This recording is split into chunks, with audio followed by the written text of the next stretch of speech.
বন্ধুরা, স্বয়ং পরমেশ্বর ভগবান শ্রীকৃষ্ণ বিষ্ণু পুরাণে আগেই সাবধান করেছিলেন যে খিদেতে মরে গেলেও উল্টো রথযাত্রার দিন ভুলেও মুখে তুলবেন না এই 5টি সবজি। আর আপনারা যদি ভুল করেও এই 5টি সবজি খাদ্য হিসাবে গ্রহণ করে থাকেন তাহলে পরিবারে অমঙ্গল হবে সুনিশ্চিত, বিশেষ করে স্বামী সন্তানের ক্ষতি হবে। হ্যাঁ বন্ধুরা, আপনারা একেবারে ঠিকই শুনছেন। কারণ বন্ধুরা, আপনারা প্রত্যেকেই জানি যে আমরা যদি শাস্ত্রের বিধি বিধান অনুযায়ী জীবনটাকে চালনা করতে পারি তাহলে আমরা প্রত্যেকেই ভগবানের আশীর্বাদে জীবন ধন্য হয়ে উঠবে। তাই বিষ্ণু পুরাণে ভগবান শ্রীকৃষ্ণ বলছেন যে উল্টো রথযাত্রার দিন এই 5টি সবজি ভুলেও কেউ খাবেন না। পারলে এই উল্টো রথযাত্রার দিন এই একটি জিনিস দান অবশ্যই করুন, তাহলে আপনার 7 পুরুষ রাজার হালে থাকবে। হ্যাঁ বন্ধুরা, ভগবান বলছেন যে গোটা বিশ্ব জানে যে দান ধর্ম পরম ধর্ম, কিন্তু 90% মানুষ এটা জানে না যে শাস্ত্রের বিধি বিধান অনুযায়ী উল্টো রথযাত্রার দিন কোন জিনিসটি দান করলে রাতারাতি কোটিপতি হয়ে যাবেন। হ্যাঁ বন্ধুরা, আপনারা একেবারে ঠিকই শুনুন। আপনারা যদি এই দিনে সামান্য এই জিনিসটি কাউকে দান করতে পারেন তাহলে সুনিশ্চিতভাবে আপনি ভাগ্যশালী ও কোটিপতি হয়ে উঠবেন। কারণ আপনার জীবনে সুখ শান্তি সমৃদ্ধির বন্যা বইবে স্বয়ং প্রভু জগন্নাথ দেবের আশীর্বাদে ও কৃপায়। শুধু তাই নয় বন্ধুরা, এই দিনে আপনি যদি এই জিনিসটি দান করেন তাহলে আপনারা যা দান করবেন তার 1000 গুণা বেশি বেনিফিট আপনারা অর্জন করবেন। তাই বন্ধুরা, বছরের এই শেষ সুযোগটিকে কাজে লাগান। আপনার এই সামান্যতম দান আপনার জীবনে সুখ শান্তি সমৃদ্ধি আনবে পাহাড় সমান। হ্যাঁ বন্ধুরা, আপনারা একেবারে ঠিকই শুনছেন। কারণ আপনারা প্রত্যেকেই জানি যে আমরা যেমন রুইব, যেমন কর্ম করব, ঠিক তেমনই আমরা ফসল কাটব, বা যেমন কর্ম করব তেমনই ফল পাব। তাই আপনি যদি এই উল্টো রথযাত্রার দিনে এই দানটি করতে পারেন তাহলে আপনি সুফল সুনিশ্চিতভাবে পাবেন। ঠিক তেমনই বহু জন্মের পাপ থেকেও আপনারা সুনিশ্চিতভাবে মুক্তি পাবেন। তাই আপনারা এই দিনে কি দান করবেন, কখন করবেন, কিভাবে করবেন, কাকে এই দান করবেন এবং এই উল্টো রথযাত্রার দিন কোন কোন সেই 5টি সবজি যেগুলি ভুল করেও খাদ্য হিসাবে এই দিন গ্রহণ করা একদমই উচিত নয়, এই সকল তথ্য জানতে বন্ধুরা ভিডিওটি আপনারা সম্পূর্ণ শেষ পর্যন্ত দেখুন এবং ভিডিওটি ভালো লাগলে ভিডিওটিতে একটি লাইক দেবেন এবং বন্ধু বান্ধবী আত্মীয় পরিজনের সাথে শেয়ার অবশ্যই করবেন। পরিশেষে আপনারা যদি আমাদের এই চ্যানেলে এখনো পর্যন্ত নতুন হয়ে থাকেন তাহলে চ্যানেলটি সাবস্ক্রাইব করে পাশে থাকা নোটিফিকেশন বেল আইকনটি অন করে রাখবেন। তাহলেই নতুন কিছু জানতে পারবেন, নতুন কিছু শিখতে পারবেন। চলুন এইবার মূল আলোচনায় প্রবেশ করা যাক। তবে এই মূল আলোচনায় প্রবেশ করার আগে জয় জগন্নাথের জয়, জয় শ্রীকৃষ্ণের জয় লিখে কমেন্ট অবশ্যই করবেন। বন্ধুরা, আমি সবার প্রথমে যে জিনিসটি দান করার কথা বলবো সেটি হলো হলুদ রঙের কাপড়। হ্যাঁ বন্ধুরা, আপনারা একেবারে ঠিকই শুনেছেন। বন্ধুরা, প্রভু জগন্নাথ দেবের অতি প্রিয় রং হলো হলুদ রং। তাই এই দিনে কোনো গরিব দুঃখী অসহায় ব্যক্তিকে এই হলুদ বস্ত্র দান করতে পারে তাহলে তিনি মহাপুণ্যের অধিকারী হবেন। তাই আপনার পক্ষেও যদি সম্ভব হয় তাহলে ছোট 5টা বাচ্চা শিশুকে তাদের পছন্দ মতো হলুদ রঙের বস্ত্র দান করুন। এর ফলে একদিকে যেমন শিশুরা অত্যন্ত খুশি হবে, ঠিক তেমনই প্রভু জগন্নাথ দেবের আশ আপনি অর্জন করতে পারবেন। কারণ আপনার এই দানের মধ্য দিয়ে বহু জন্মের পাপ থেকেও আপনি মুক্তি লাভ করতে পারবেন। বন্ধুরা, এরপর দ্বিতীয় যে জিনিসটি দান করার কথা বলবো সেটি হলো ঝাড়ু বা ঝাঁটা। হ্যাঁ বন্ধুরা, আপনি হয়তো শুনে অবাক হচ্ছেন, কিন্তু আপনারা হয়তো অনেকেই জানেন না যে একটি ঝাড়ু বা একটি ঝাঁটা খুব সহজেই আপনার দারিদ্রতাকে কাটিয়ে আপনাকে কোটিপতি করে তুলতে পারে। বন্ধুরা, আপনারা প্রত্যেকেই জানি যে এই ঝাড়ু বা ঝাঁটা দিয়ে যেহেতু ঘর দোয়ার পরিষ্কার করা হয় এবং ঘরের নোংরা আবর্জনাকে বাড়ি থেকে দূর করা হয়। সেহেতু এই ঝাড়ু বা ঝাঁটার মধ্যে স্বয়ং মা লক্ষ্মীর বাস। তাই আপনি যদি আর্থিক দিক থেকে সচ্ছলতা পেতে চান, সমৃদ্ধি পেতে চান, হ্যাঁ বন্ধুরা, আপনারা যদি চান জীবনে প্রচুর পরিমাণে অর্থ সঞ্চয় করে রাখতে, তাহলে অতি অবশ্যই এই দিনে কোনো ঝাড়ুদারকে নতুবা কোনো মন্দিরে ঝাঁটা দান করুন। তবে এই দান আপনারা সন্ধ্যার আগে করবেন, কারণ এই দান সন্ধ্যার পর করা যাবে না। এবং এই ঝাড়ুদার আর মন্দির ছাড়া আর অন্য কাউকে এই দান দেওয়া যাবে না। এরপর তৃতীয় যে জিনিসটি দান করার কথা বলবো তা হলো লোহা। হ্যাঁ বন্ধুরা, লোহার তৈরি বিভিন্ন ধরনের বাসনপত্র কিংবা লোহার তৈরি কোনো জিনিস এই দিন আপনি অবশ্যই কোনো ব্যক্তিকে দান করতে পারেন। তাহলে এর মধ্য দিয়েও আপনি প্রচুর পরিমাণে পুণ্য অর্জন করবেন। বন্ধুরা, এই লোহা দানের মধ্য দিয়ে আপনার ভবিষ্যৎ জীবনটি খুব সুন্দর ও সুখময় হয়ে উঠতে পারে। বন্ধুরা, শাস্ত্র মতে প্রচলিত রয়েছে যে লোহা দান করার মধ্য দিয়ে নিজের দুর্ভাগ্য অখণ্ড সৌভাগ্যে পরিণত হয়ে যায়। থেমে থাকা কাজ খুব ভালোভাবে সম্পূর্ণ হতেও বেশি সময় লাগে না। তাই আপনি যদি মহাকষ্টে ও মহাবিপদে থেকে থাকেন, আপনি যদি আপনার ভাগ্যকে অখণ্ড সৌভাগ্যে রূপান্তরিত করতে চান, তাহলে এই দিন আপনি এই লোহা কাউকে দান করুন। বন্ধুরা, এরপর চতুর্থ যে জিনিসটি দান করার কথা বলবো সেটি হলো সবজি বা আনাজ। হ্যাঁ বন্ধুরা, বিভিন্ন প্রকারের শাকসবজি। হ্যাঁ বন্ধুরা, আপনারা যদি কোনো ব্যক্তিকে এই দান করতে পারেন, তাহলে আপনার ভাড়ার ঘর সদা সর্বদাই পরিপূর্ণ থাকবে। আপনার জীবনে তথা আপনার সংসারে কখনোই অন্য কষ্ট আসবে না। বন্ধুরা, এই দান আপনারা যদি করতে না পারেন, তাহলে এই আনাজ দান করার পরিবর্তে আপনারা 5টা শিশুকে বা 5 জন কোনো অসহায় ব্যক্তিকে নেমন্তন্ন করে আপনি বাড়িতে কিন্তু খাওয়াতেও পারেন। এর মধ্য দিয়েও আপনি প্রচুর পরিমাণে পুণ্য অর্জন করবেন। আবার ঠিক তেমনই অপরদিকে আপনি এতটাই লাভবান হবেন যে আপনার সংসারে আর কখনোই আপনার সংসারে অন্য কষ্ট প্রবেশ করতে পারবে না। বন্ধুরা, এরপর পঞ্চমত যে জিনিসটি দান করার কথা বলবো সেটি হলো গুড় দান। হ্যাঁ বন্ধুরা, আপনারা যদি অখণ্ড সৌভাগ্যের পূর্ণতা অর্জন করতে চান, যদি জীবনকে প্রচণ্ড জটিলতা থেকে নিজের জীবনটাকে বার করে আনতে চান, যদি আপনারা মহাবিপদ ও সংকট থেকে বেরিয়ে আসতে চান, তাহলে এই দিনে এই গুড়ের টোটকাটি আপনারা করুন।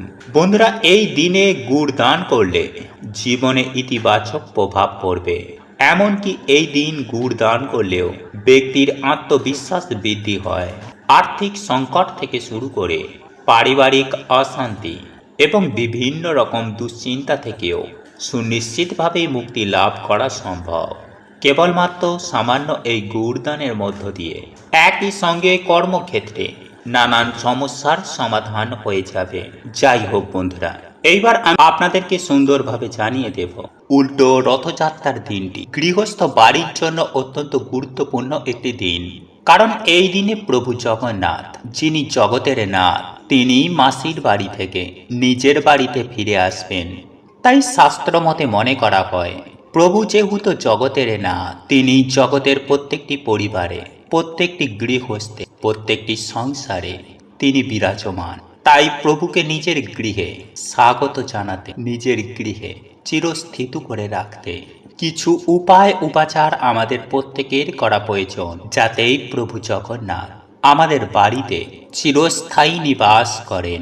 তাই স্বয়ং পরমেশ্বর ভগবান শ্রীকৃষ্ণ বলছেন যে এই দিনে যদি কোনো ব্যক্তি কোনো গোমাতাকে এই দুটি খাবার খাইয়ে দিতে পারে, তাহলে সেই ব্যক্তির জীবন থেকে সমস্ত রকমের দুঃখ কষ্ট, জ্বালা যন্ত্রণা, রোগ ব্যাধি, বাধা বিপত্তি, দারিদ্রতার একেবারে নাশ হয়ে যায়। শুধু তাই নয় বন্ধুরা, পরমেশ্বর ভগবান শ্রীকৃষ্ণ এও বলছে যে এই দিনে যদি কোনো ব্যক্তি তাদের ঠাকুর ঘরে সামান্য এই জিনিসটি এনে রাখতে পারে, তাহলে সেই ব্যক্তির জীবনে তথা সেই পরিবারে আর্থিক উন্নতি হবেই হবে। হ্যাঁ বন্ধু, আপনারা বলতে পারেন ভগবানের আশীর্বাদে আপনারা রাতারাতি কোটিপতি হয়ে যাবেন। শুধু তাই নয় বন্ধুরা, যাদের বাড়ির ঠাকুর ঘরে যদি এই একটি জিনিস থাকে, তাহলে সেই বাড়িতে মা লক্ষ্মী সদয় বিরাজ করেন। হ্যাঁ বন্ধুরা, মানে সেই বাড়িতে কখনোই দুঃখ দারিদ্রতা ঘিরে ধরতে পারে না। তাই বন্ধুরা, যদি আপনাদের এই ঠাকুর ঘরে এই একটি জিনিস যদি না থাকে, তাহলে অবশ্যই বন্ধুরা এই উল্টো রথের মধ্যে আপনারা আপনাদের এই ঠাকুর ঘরে এই জিনিসটি এনে রেখে দিন, যদি চান যে আপনাদের বাড়িতে মা লক্ষ্মীর কৃপায় সদাই সুখ শান্তি বিরাজ করুক, ধন দৌলতে আপনাদের বাড়িতে সদা সর্বদাই ভরপুর হয়ে থাকুক, তাহলে অবশ্যই বন্ধুরা এই ভিডিওটিতে বলা সেই জিনিসটি আপনারা আপনাদের ঠাকুর ঘরে এনে অবশ্যই রেখে দিন। কারণ অনেক সময় বন্ধুরা কি হয় যে কোনো নেগেটিভ ঊর্জার ফলে আমাদের বাড়িতে বিভিন্ন রকম সমস্যা লেগেই থাকে, মনের ইচ্ছা পূর্ণ হয় না। কিন্তু বন্ধুরা এই জিনিসটি এতটাই পবিত্র যে এই জিনিস বাড়িতে থাকা মাত্রই সেখানে কোনো রকমের নেগেটিভ এনার্জি বাস করতে পারে না, এবং মা লক্ষ্মী সেই বাড়িতে নিজে দৌড়ে আসেন। ফলে আমাদের শাস্ত্রে এই জিনিসগুলিকে ঠাকুর ঘরে রাখতে বারবার বলা হয়েছে। তাই চলুন বন্ধুরা, এইবার আমরা জেনে নিই সেই জিনিসগুলোর ব্যাপারে, যার মধ্য থেকে আপনারা অন্ততপক্ষে একটি জিনিস হলেও এই উল্টো রথযাত্রার মধ্যে বাড়িতে এনে রাখবেন, তাহলে আপনাদের আয় উন্নতি কেউ আটকাতে পারবে না। চলুন এইবার মূল আলোচনায় প্রবেশ করা যাক। তবে মূল আলোচনায় প্রবেশ করার আগে আপনারা যদি আমাদের চ্যানেলে এখনো পর্যন্ত নতুন হয়ে থাকেন, তাহলে চ্যানেলটি সাবস্ক্রাইব করে পাশে থাকা নোটিফিকেশন বেল আইকনটি অন করে রাখুন। তাহলে আপনারা নতুন কিছু জানতে পারবেন, নতুন কিছু শিখতে পারবেন। আর এই ভিডিওটি যদি আপনার কোনো উপকারে লেগে থাকে, তাহলে ভিডিওটিতে একটি লাইক করবেন এবং বন্ধু বান্ধবী আত্মীয় পরিজনের সাথে ভিডিওটি শেয়ার করবেন। পরিশেষে জয় শ্রীকৃষ্ণ রাধে রাধে লিখে কমেন্ট অবশ্যই করবেন। বন্ধুরা, আমাদের এই জীবন চালাতে সকলেরই কম বেশি অর্থের প্রয়োজন, আর এই সকল অর্থের দেবী হলেন মা লক্ষ্মী।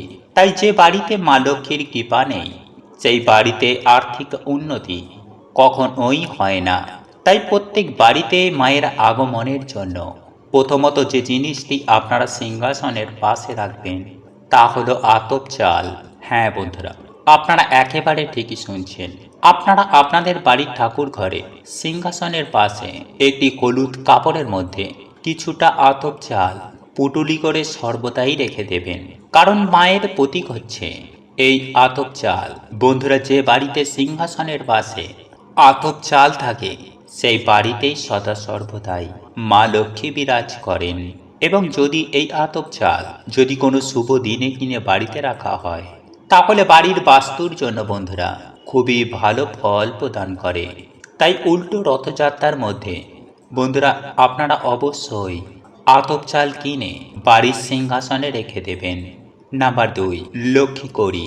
বন্ধুরা, আমরা আপনারা প্রত্যেকেই জানি যে সমুদ্র মন্থনের সময় এই লক্ষ্মী কড়ি মা লক্ষ্মীর সাথে উঠে এসেছে। তাই বন্ধুরা এই লক্ষ্মী কড়ি মায়ের অত্যন্তই প্রিয়। তাই বন্ধুরা এই পবিত্র দিনে স্নান করে লাল বস্ত্র পরিধান করে 21টি আপনারা লক্ষ্মী কড়ি নেবেন। এরপর সেই লক্ষ্মী কড়িগুলো আপনারা গঙ্গার জল ছিটিয়ে মায়ের চরণে রেখে দেবেন, এবং সেই লক্ষ্মী কড়িগুলো আপনারা সন্ধ্যাবেলায় পুজোর সাথে তার অবশ্যই পুজো করবেন।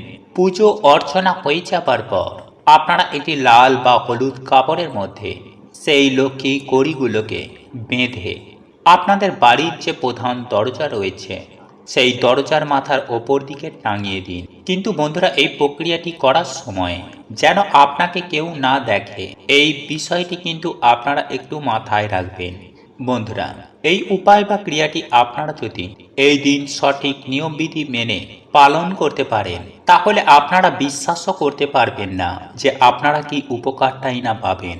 হ্যাঁ বন্ধুরা, এই উপায়টির ফলে বাড়ি থেকে যেমন বাস্তু দোষ দূর হবে, ঠিক তেমনই আপনাদের পরিবারে প্রচুর আয় উন্নতি হবে। বাড়ি থেকে ঝগড়া ঝামেলা দূর, পরিবারে সুখ শান্তি সমৃদ্ধি আবারও ফিরে আসবে। তাই বন্ধুরা এই উল্টো রথযাত্রার দিন অবশ্যই এই প্রক্রিয়াটি একবার করে দেখতে পারেন। যাই হোক বন্ধুরা, এইবার আমি আপনাদেরকে সুন্দরভাবে জানিয়ে দেব যে কোন বিশেষ সেই 5টি সবজি, যে সবজিগুলি ভুল করেও আপনারা এই দিন মুখে তুলবেন না। আর সেই সবজিগুলির মধ্যেই সবার প্রথম হলো পটল। হ্যাঁ বন্ধুরা, আপনারা হয়তো শুনে অবাক হচ্ছেন, কিন্তু এই পবিত্র রথযাত্রার দিন কেন পটল খাবেন না, সেই বিষয়ে শাস্ত্রে যথার্থ উল্লেখ রয়েছে। বন্ধুরা, পবিত্র শাস্ত্রে বলা হয়েছে প্রভু জগন্নাথ দেব যে জ্বরে আক্রান্ত হয়, সেই জ্বরে তিনি রাজসজ্জার বদলে পটলের বালিশের মধ্যে শুয়ে থাকেন রথযাত্রার দিন পর্যন্ত। তাই কোনো ভক্ত যদি রথযাত্রার দিন পটল রান্না করেন বা পটল খান, তাহলে প্রভু জগন্নাথ দেব তার ওপর অত্যন্ত রূপে রুষ্ট হন। এর ফলে শরীরে যেমন একের পর এক বিভিন্ন রকমের রোগ ব্যাধি দেখা যায়, ঠিক তেমনই সেই ব্যক্তির জীবনে নেমে আসে চরম ভয়ঙ্কর অমঙ্গল। যাই হোক বন্ধুরা, এরপর দ্বিতীয় যে সবজিটির কথা বলবো তা হলো শাক। হ্যাঁ বন্ধুরা, আপনারা একেবারে ঠিকই শুনছেন, কারণ এই পবিত্র উল্টো রথযাত্রার দিন কোনো সবুজ শাক সবজি খাওয়া থেকে সম্পূর্ণরূপে নিজেকে বিরত রাখুন। বন্ধুরা, এই শাক জাতীয় কোনো জিনিস, বিশেষ করে কলমি শাক, নোটে শাক, লাল শাক, পুঁই শাক এবং লাউ শাক, বন্ধুরা এই সকল শাকগুলি আপনারা ভুলেও এই উল্টো রথযাত্রার দিন খাবেন না। আর যদি আপনারা ভুলবশত এগুলিকে খাবার হিসাবে গ্রহণ করে থাকেন, তাহলে আপনার জীবনে নেমে আসবে চরম ভয়ঙ্কর দুর্ভাগ্য। কেননা বন্ধুরা, শাস্ত্র মতে প্রভু জগন্নাথ, বলরাম ও সুভদ্রা স্নান যাত্রা থেকে শুরু করে রথযাত্রা পর্যন্ত জ্বরে আক্রান্ত হওয়াকালীন সময়ে পটলের বালিশে মাথা রেখে কলমি শয্যার মধ্যে শুয়ে থাকেন। তাই এই দিন ভুল করেও কলমি শাক এবং পটল স্পর্শ করাও কিন্তু উচিত নয়। বন্ধুরা, এর ফলে প্রভু জগন্নাথ দেবের অশেষ কৃপা পাবেন। যাই হোক বন্ধুরা, এরপর তৃতীয় যে খাবারটির কথা বলবো তা হলো তেতো জাতীয় কোনো জিনিস, যেমন উচ্ছে, করলা ভুল করেও এই পবিত্র রথযাত্রার দিন খাবেন না। কেননা আপনারা প্রত্যেকেই জানি যে প্রভু জগন্নাথ দেবের যে কাঠামোটি, সেই কাঠামোটি কিন্তু নিম কাঠ দিয়ে তৈরি করা হয়। তাই এই রথযাত্রার দিন নিম পাতা তো একেবারেই ভুল করেও খিদেতে মরে গেলেও খাদ্য হিসাবে গ্রহণ করবেন না। ঠিক তারই সাথে সাথে সমস্ত তেতো জাতীয় জিনিস খাওয়া থেকে নিজেদের যদি বিরত রাখতে পারেন, তাহলে আপনার ও আপনার পরিবারের মঙ্গল হবে। কিন্তু বন্ধুরা, এগুলির থেকেও বড় কথা হলো এই উল্টো রথযাত্রার দিন স্পেশালভাবে যেটি খাওয়া একদমই উচিত নয়, তা হলো কোনো সামুদ্রিক জিনিসপত্র। বন্ধুরা, শাস্ত্রমতে মনে করা হয় যে এই দিন নিরামিষ ভক্ষণ করা অবশ্যই উচিত, কিন্তু আমরা অনেক সময় বা ছুটির দিন ভালো ভালো খাবার খেয়ে থাকি বা মাছ মাংস ভক্ষণ করে থাকি। কিন্তু বন্ধুরা, এই উল্টো রথযাত্রার দিন সি ফুড অর্থাৎ সমুদ্র থেকে পাওয়া যে সকল খাবার রয়েছে, সেই সকল খাবার আপনারা ভুল করেও এই দিন খাবেন না। বন্ধুরা, সমুদ্র থেকে যে সকল জিনিস আমরা পাচ্ছি, যে সমস্ত দ্রব্যগুলি আমরা পাচ্ছি, মাছ, কাঁকড়া বা আরও অনেক কিছু, এই সকল খাবারগুলি আপনারা ভুলেও খাবেন না। কারণ দারুবম্ভের কাঠ সমুদ্র দিয়েই ভেসে এসেছিল এবং সমুদ্রের পাশে প্রভু জগন্নাথ দেব অবস্থান করছেন। বন্ধুরা, আপনারা প্রত্যেকেই জানি যে এই রথযাত্রার প্রধান উৎসব হল পুরী, আর ওখানেই মেন দারুব্রহ্ম বস্তুটি রয়েছে এবং সকলেই কিন্তু তারই সন্তান। এবং প্রভু জগন্নাথ দেবকে জগতের রক্ষাকর্তাও বলা হয়। তাই যিনি জগতের নাথ, তাই জলের প্রাণীদের রক্ষাকর্তাও হচ্ছেন তিনি। তাই একটা দিন এই সকল খাবার খাওয়া থেকে বিরত থাকুন। আমি আশা করব প্রভু জগন্নাথ দেবের আশীর্বাদ ও কৃপা আপনারা খুব ভালোভাবে পাবেন। বন্ধুরা, এই কয়েকটি জিনিস আপনারা ভুল করেও এই উল্টো রথযাত্রার দিন খাবেন না, তাহলে আপনার স্বামী সন্তানের কল্যাণ হবে। বন্ধুরা, আমি সর্বশেষে আপনাদেরকে এটাই বলে রাখি যে আপনারা যদি এই উল্টো রথযাত্রার দিন নিরামিষ খেতে পারেন, তাহলে সেটা অত্যন্ত ভালো। বন্ধুরা, আমাদের মধ্যে অনেকেই উল্টো রথযাত্রার দিন পালন করে থাকেন, আবার অনেকেই পালন না করে থাকেন। কিন্তু আপনি এই উল্টো রথযাত্রার দিনটি পালন করুন বা না করুন, অন্তত পক্ষে এই খাবারগুলি খাওয়া থেকে নিজেদেরকে বিরত রাখুন, নতুবা আপনার পরিবার ছারখার হয়ে যেতে বেশি সময় লাগবে না। হ্যাঁ বন্ধুরা, আপনারা যেমন সারা বছর রোগ জ্বালাতে ভুগবেন, ঠিক তেমনই আপনারা কোটিপতি থেকে ভিখারি হয়ে যাবেন। সংসারে চরম ভয়ঙ্কর দারিদ্রতা, অমঙ্গল নেমে আসবে। সেই সঙ্গে আপনারই সংসার জ্বলে পুড়ে নষ্ট হয়ে যাবে এবং চরম ভয়ঙ্কর দারিদ্রতার সম্মুখীন আপনাদেরকেই হতে হবে। তাই আমার কর্তব্য আপনাদেরকে সাবধান করা। আমি সাবধান করলাম, এবার মানা না মানা আপনাদের ব্যক্তিগত ব্যাপার। জয় শ্রীকৃষ্ণ, রাধে রাধে। প্রভু আপনাদের সকলের মঙ্গল করুক। আপনারা সকলেই সুস্থ থাকবেন, ভালো থাকবেন। নমস্কার, ধন্যবাদ।